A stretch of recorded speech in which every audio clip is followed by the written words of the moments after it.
All right. Hi, I'm Ash. I'm a wedding photographer that services the Northeast Ohio, all of Pennsylvania, and anywhere that love goes, pretty much. And I've started my own little podcast slash blog called saykimchi.jpg. It's similar to how in America they'll say say cheese while getting a picture, but I've always raised within my Korean American family that it's say kimchi. Anyways, today the topic of conversation that we'll be talking about are 10 reasons to leave your groom at the altar.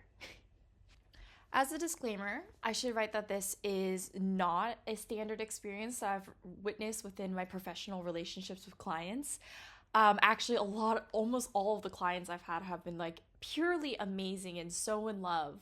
But this is more just in the face of gossip. What's the tea about the wedding industry, the type of vendors, and what we see in the industry of love. This is a blog and is not necessarily directed to you.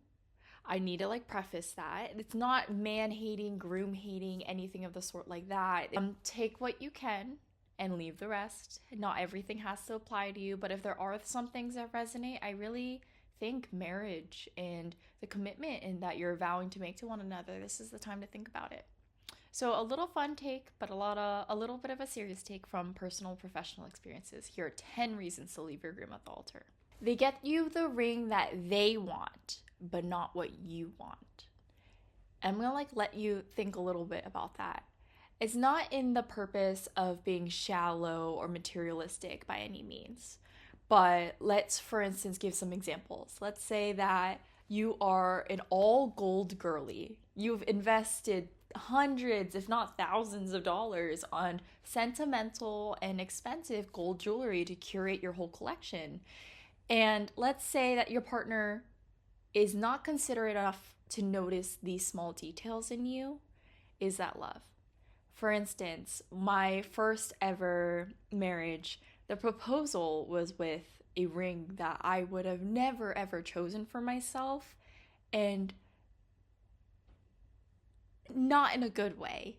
Hindsight, looking back, I see this as a red flag. Oh, as someone who values wearing and curating my whole collection to yellow gold in delicate, if not dainty or vintage or Art Deco or any of that specific style, why would somebody who's supposed to know you best in the world propose with an expensive, extravagant ring that you would never want to wear daily? So the ring itself, historically, is a circle. It's a perfect circle. It's supposed to mean unity. It's supposed to mean forever, infinity, whatever you want. But here's my take. In a capitalistic, loving society with the diamond industry these days, you don't need an expensive ring. What you need for your partner is a ring that they will value, that will make them feel seen and heard. All those little Pinterest boards that women curate for weddings, engagements, their rings, or just anything to visualize what they want, you need to pay attention to those details, because the sign of a proposal with a ring that you would never ever want for yourself, dare I say it's even a little ugly, okay? You're not gonna wanna wear it. And then it's also gonna fall short on whether you feel seen and heard for what you've wanted and for what type of person you are. And the fact that they pick something so outrageously different, it's typically a sign that they were shopping for what they like on you, not what you would want on yourself. And there comes a nice little divide where that could be an issue. It could be a red flag, if you will. So, partnered with a lot of different circumstances, this may be resonating with you oh, no, you're right. So I beg you to listen along as I release all these videos and everything to see is this true? Am I being too materialistic? And I hate that. Because I think as women, if we know what we want, go get what you want. We don't have to just sit on our ass and wait for someone to buy us flowers when you can just buy it yourself. Plan a date when you can plan something extravagant just for yourself, you know? If they wanted to, they would. And that's where this resonates here. You said yes because you felt pressured to. So we've seen a lot of viral videos, as we do within the wedding industry. I don't know if you've particularly seen any, but there's all those proposals where they go so poorly And the best example that I can think about this is if you're somebody who's reserved and introverted and shy and don't like mass attention nor confrontation, then the last proposal that someone who knows this about you is gonna do is like put you in front of a crowd of strangers, bystanders, or dare I say, like even family who's been pressuring you in every single reunion. They're like, when are you gonna get married next? That is not considerate. It's not intimate in the ways that is true to who you are.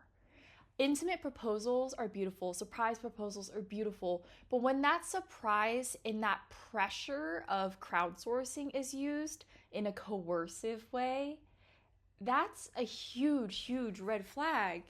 And that's even harder because it puts you in a sticky situation where you might not want to embarrass this person. Because although you may feel embarrassed, you probably are a better person to embarrass them by saying no, even though they might deserve it. I'm just saying. But this is something that honestly really reverts into like a coercive power control dynamic. And it's a huge sign that we see on viral videos and people are like, oh, she was just nervous, she loved it, or oh my god, like I would never want that for ourselves. And every proposal is different, every proposal is catered to you. But if you've particularly talked about this, discussed this, even laid down boundaries, and it still happens, halt, stop, run. I don't care if this goes on viral on whatever, you're gonna save yourself a hell of a lot of stress and money by running the opposite way.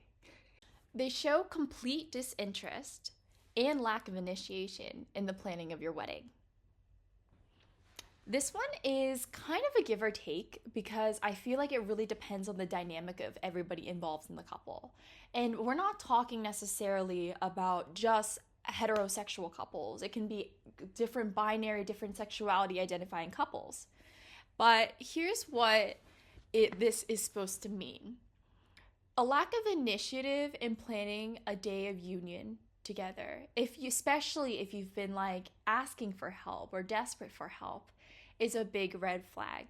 Because as someone in the wedding industry, I know how extensive wedding planning is, as I've helped be in the background or the forefront of helping plan quite a few. And without a very experienced and solid wedding planner, and the brides who just don't have it in their budget to make it happen, it is stressful. It's time consuming, and you're still like trying to operate and balance every day-to-day life. And you want to be excited about planning this beautiful day. I know you do. But there is just so much with financial hardship and the amount of budgeting and money that it takes to actually have a good wedding. It's around like $60K for an average American wedding, which is insane amounts of money. And then if you don't have the generational help of like generational wealth or even like support or family, this could be a really difficult time for you. So planning all of this, let's say your partner has complete lack of disinterest. And it's not necessarily because they don't want a wedding, it's because they don't want to help you. They don't see how much you're struggling. They don't see how much this matters to you. And that is a huge, huge consideration that I would take within this process if you're noticing this becoming an issue. If this is becoming a habit as you're spending the next year and a half wedding planning, or maybe they're really busy too. But I think a nice distribution and by delegating which tasks go to who, calling up for quotes, getting on phone calls and everything. If you're feeling overwhelmed, your partner should help. By all means, if you're somebody like me who loves the plan, and I plan in my dreams and I daydream and plan, this is not about you. This is about those people who truly feel the immense stress of planning such an extravagant, expensive day on their shoulders. Because along with it comes a lot of self-doubt, because you're like, oh my gosh, this is a lot of money. Like, am I going to be able to make this possible? Am I going to be able to have it look the way that I want? Are they even gonna enjoy it? Are my family gonna enjoy it? Who do I even invite? Who should I not invite? These are all really tasking things that are on the forefront of your brain. So, for any partner who feels like they're taking the brunt load of the wedding planning, I really do believe that a good and considerate partner is somebody who would help lessen the load at all times. Isn't that kind of what we are supposed to be vowing to do for each other, anyways? All right, this one is like, I think, a very obvious be all, okay? They betray your trust during their bachelorette trip because it's their last time to be single and free. Don't even get me started on trying to wrap my brain around the idea of what true bachelorette or bachelor trips used to be. Like the very like movie-esque, like it's our last day to be single before we're tied down to the missus and all that kind of stuff. I never ever understood this, even as a young girl, like just anything about the sanctity of marriage and all of that. And like the strip clubs, nothing against strippers or sex work. That's all super fun and games. If you enjoy that with your partner, that's something that you enjoy with your prior communication. I'm talking about like the avid, relentless cheating and hiding and lying and manipulating. And I just don't understand pop culturally, like where this had become agreed to be normal, standard, ritualistic practice, especially because you've already been committed to your partner long before you even started planning the wedding, most of the time. There's different circumstances for everything. But you've already committed yourself to your partner long before the ring came.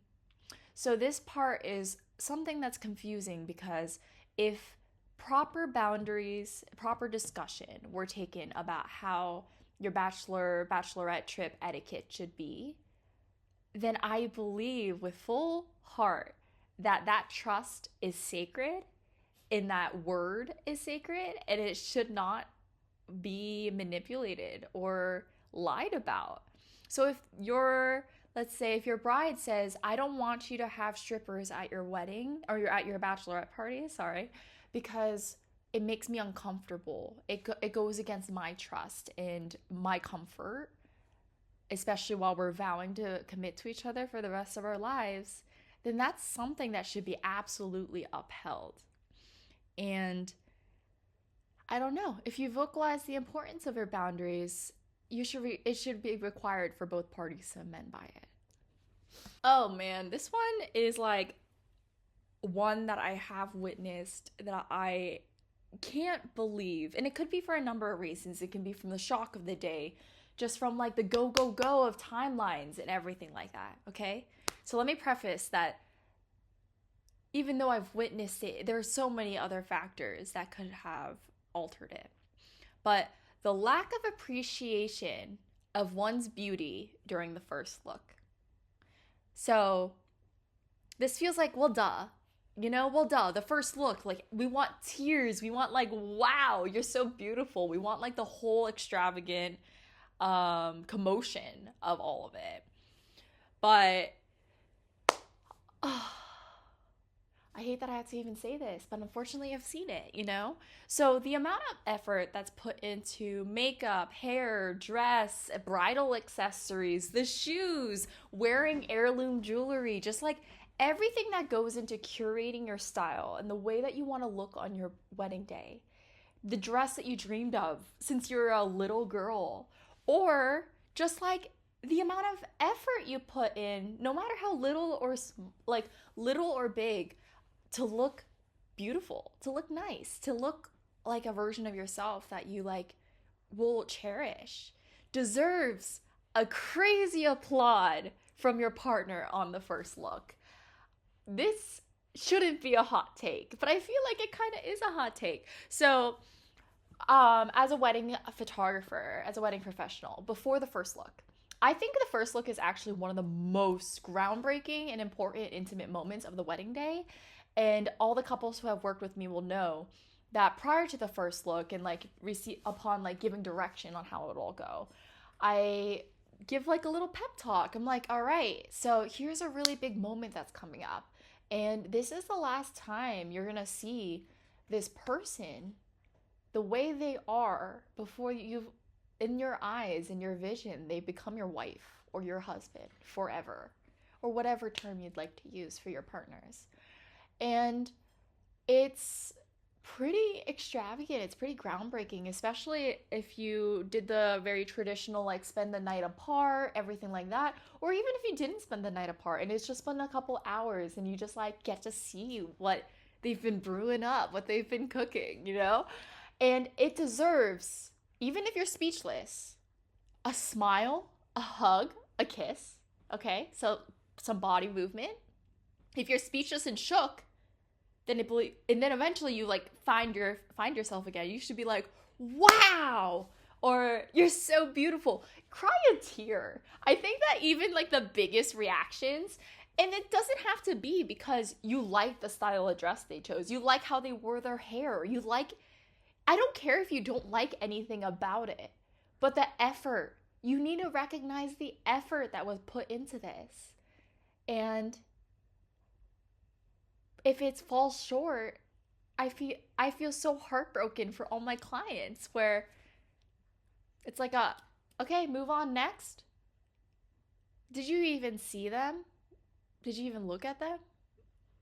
I just I can't wrap my head around the fact that there's beauty that's gone to waste because the person in front of them won't see it. This is the most common one that I witness, and I have to preface by saying that it's not at all like a doom of your relationship because there's so many factors on a wedding day that are stressful and overwhelming and overstimulating. As somebody who gets quite overstimulated quite easily, especially with like different textural fabrics or heat or sound or light, like I absolutely get this. But when your partner cannot stand to take photos with you, even like 15 minutes of bridal photos, when you've spent so much money on an expensive team, run. I just, and I'm not talking about like the little bickering that happens. That happens sometimes. That's usually when any professional experienced vendor will like look at you with some empathy and be like, "Hey, like, do we need a break?" Because don't worry, we all are tired. We're all stressed. And if the two of you, the VIPs of the day, are not feeling it, it's going to show in the photos. But here's where I make this point. If one person's all for the photos and realizes how important these photos are, then the other should recognize to put forth a little bit extra effort, a little bit of an extra smile to be present and make the best out of it. Because these bridal portrait times where it's just the bride or groom, these are like very short periods of time that you will actually be able to get photos of you in love. Like, not, sorry, maybe I shouldn't say that. It's not that you're not in love. It's more so the fact that, like, it's the two of you. Whether it be a grandma pose where you're both just smiling at the camera, or whether it be like some crazy editorial scene, that's something that was decided by the both of you prior to the wedding day. But even the documentary style, there's going to be a time where there might be some guidance in posing. And depending on what you've communicated to the photographer, depending on their style of photography, this can change. But if you're constantly bickering and you just can't wait to get out, to go drink your beer or to go party, or like if there's a million other things getting in the way and it's really bringing down each other's mood because you can't just sacrifice a little bit of your time and energy for this, this is very, very concerning to me. As somebody who's always prioritized photographs as heirlooms to show my children, my grandchildren, like, this is really concerning because if one person isn't feeling it and it's kind of bringing down the other, it's going to be all over your face. And that's not what you want to remember on the day that is about the two of you. It's not just about you. It's about both of you. It's about your union. It's not about anyone else. It's not about your family. It's not about a photo shoot. It's definitely not a photo shoot. But it's about the fact that you will have these cherished memories of yourselves together and you don't want to look back remembering like, oh yeah, they were being such an ass during this, regardless of the circumstance. The biggest green flag as wedding vendors that I've always yap about with other wedding vendors is the fact that I just like love when a groom or some other partner is helping through the wardrobe malfunction of a big freaking train. So this is my seventh red flag, okay? They care more about spilling their beer than holding your train. And I say this more so in the stance of like, a partnership where one's wearing a dress, not both wearing the dress, not like a woman love woman or anything of that sort. But for a lot of the brides, when they're looking for dresses, something that I beg for you to notice is just like how big and extravagant. Like these dresses can be pounds. They can be hard to breathe in. They can be like texturally really difficult. And they're also stark white. And I believe that brides get a little too fixated on the fact that they're trying not to get their dress dirty. Sorry to break it to you, but on your wedding day, the day that you have bought this dress to wear, it's gonna get a little dirty. And that's totally okay. There's dry cleaning, there's things to do about stains. Don't let it stop you from enjoying your day, okay? However, but even navigating through the different environment of your wedding venue, having someone to hold your train, your bridesmaids, your maid of honor, everything is so crucial to movement, especially in those like long extravagant ones or the cathedral veils. Like these dresses track dirt and bugs and they're just they get caught on everything, okay, until you're able to bustle it up. So prior to like the ceremony or post ceremony, please hold your partner's train. I don't want to see your partner left behind struggling to have movement and balance, especially in like heels and like fatigue in wearing heels or fatigue from not being able to eat all day. Help lighten the load quite literally by taking on some help and just helping them out. That's really all you need to do. But it's like such a high form of consideration. It's a bare minimum form of consideration. I don't think they should leave you straggling behind while you're already, 15 feet ahead of them running to the reception so you can go party? No. No. Please. The vows and speeches, whether it's by each person in the couple or through their family members or friends, are shallow and frankly inappropriate. And this is not for those people who have dry humor, cringe humor. It's not like about that. It's about comments and parts of vows or like speeches that are inappropriate for the context of the guests that are there, such as like a sexual innuendo or a sexual task being put into the vows in front of their grandparents. That feels a little odd. And everyone in the crowd is kind of cringing a little bit at this one. And we've seen the viral videos. This is not something that I've ever personally witnessed, thank God.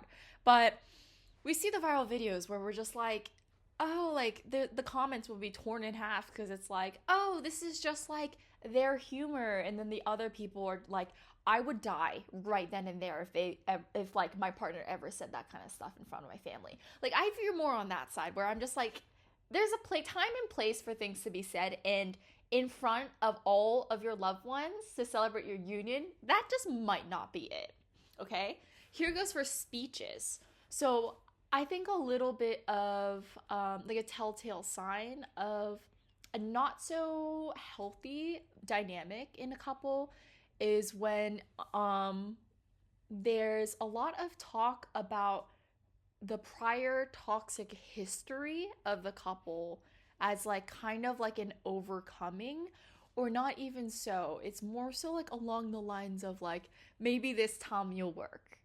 And I think this is like kind of hard when you're in that toxic dynamic and like maybe getting married for the wrong reasons to actually see in real life and like confront about yourself. But I'm telling you, everybody in that room knows it. And whether that's something that shouldn't be talked about because it's the doom of your relationship or because everybody should make their own mistakes, I'm mentioning this now to like kind of like plant that seed of thought in your head if this is something that you've already worried about. make sure that marriage is for the right reasons, not because you want a wedding, not because like you think this is what marriage should be. Like it should be about respect and consideration and trust and true love and like wanting to do things even if you receive nothing in return. And I think as somebody who had struggled to see this in my past marriage, like, are you trauma bonded or are you like really in love? They neglect you at the sweethearts table to go hang out and party with their buddies.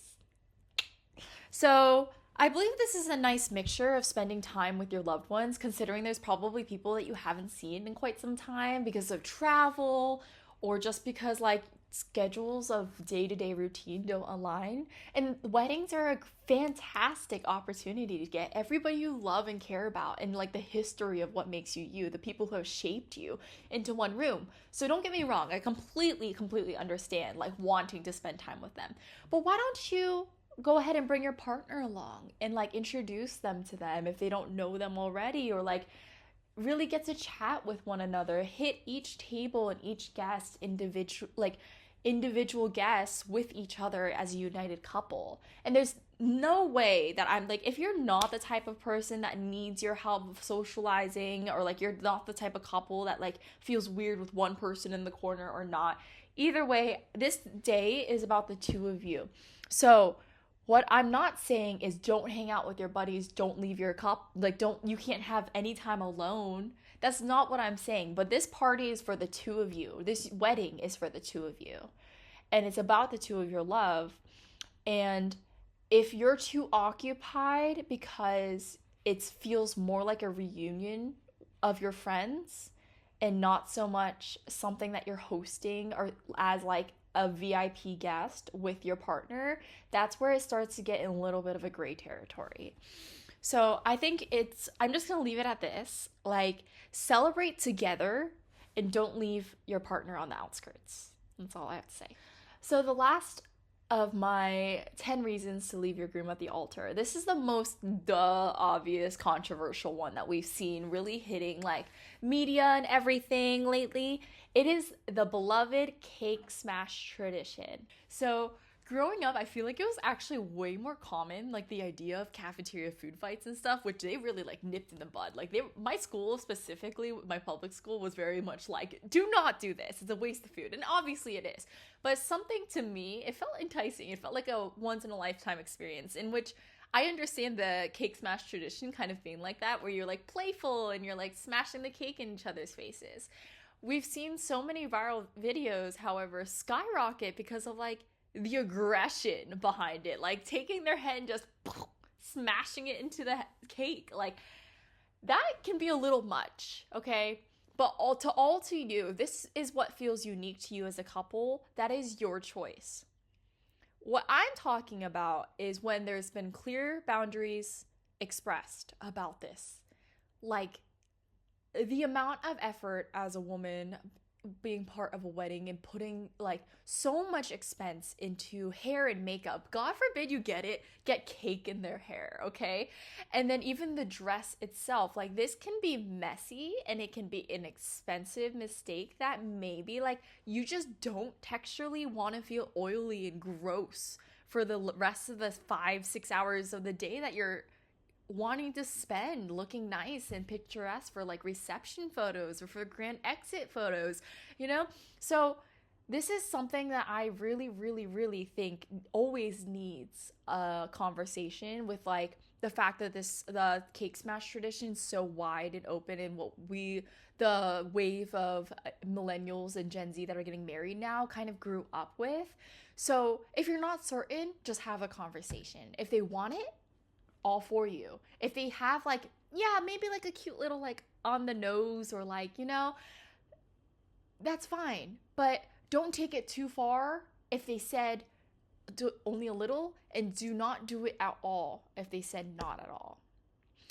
So thanks for sitting through that entire 10 reasons. I hope you enjoyed hearing me yap. And I have a bunch of other things coming out soon too, so stay in touch.